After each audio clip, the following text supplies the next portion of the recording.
The clerk will report the title of the bill.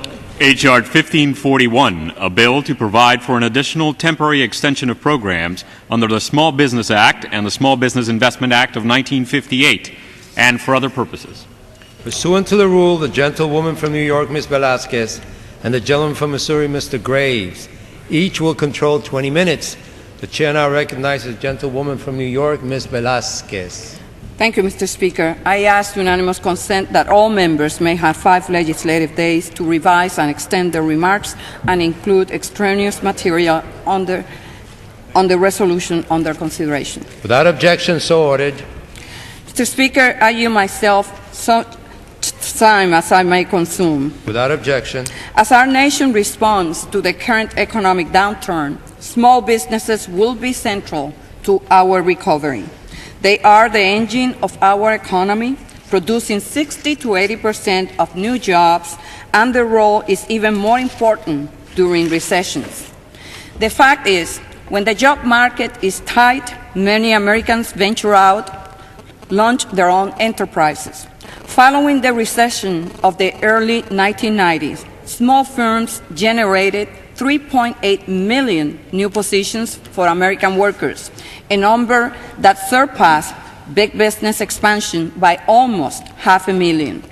That kind of resilience in the face of economic uncertainty is a testament to the strength of our nation. Times may be tough, but the American entrepreneurial spirit is tougher. Today, the House is considering legislation that will extend programs at the Small Business Administration into July. These programs play a pivotal role in our economy. The SBA guarantees the loan that allows new ventures to start and existing firms to grow. It provides counseling and technical know-how to entrepreneurs, and it helps ensure that small firms can obtain their fair share of federal contracts, something that will be more important as the Economic Recovery Act generates $111 billion worth of new public works projects. Extending these programs is important, but we must not lose sight of a larger goal. Later this Congress, we will pass legislation to modernize the SBA and change the agency's culture. In these difficult economic times, we will need an SBA that can respond effectively. This will require extensive reforms.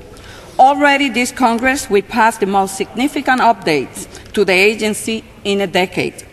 With the economic recovery legislation, we made SBA-backed loans more affordable for entrepreneurs. We increased the amount of a loan that the SBA can back, further opening up affordable credit for small business owners.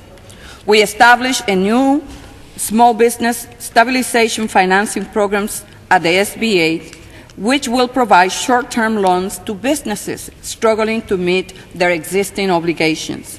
We gave the SBA tools it needs to begin unfreezing the secondary market for small business loans. And by reforming and updating the Small Business Investment Company program, we help channel new venture capital to small firms. Taken together, all of these initiatives will yield $21 billion in new investment and lending for small businesses and save or create 600,000 new jobs. Earlier this week, President Obama moved to implement many of these changes. I applaud the administration for working quickly. However, this is just the start. Later this year, the committee will craft a comprehensive rewrite of the SBA. If there has ever been a time for a strong, effective SBA, that time is now. It will be the responsibility of every member in this House to make sure that we reauthorize these programs properly so that the SBA can help Main Street businesses weather this recession and contribute to our recovery. The extension we are voting on today will give us the time to hear from all our colleagues and interested parties as we develop this legislation. I urge my colleagues to vote yes, and I reserve the balance of my time.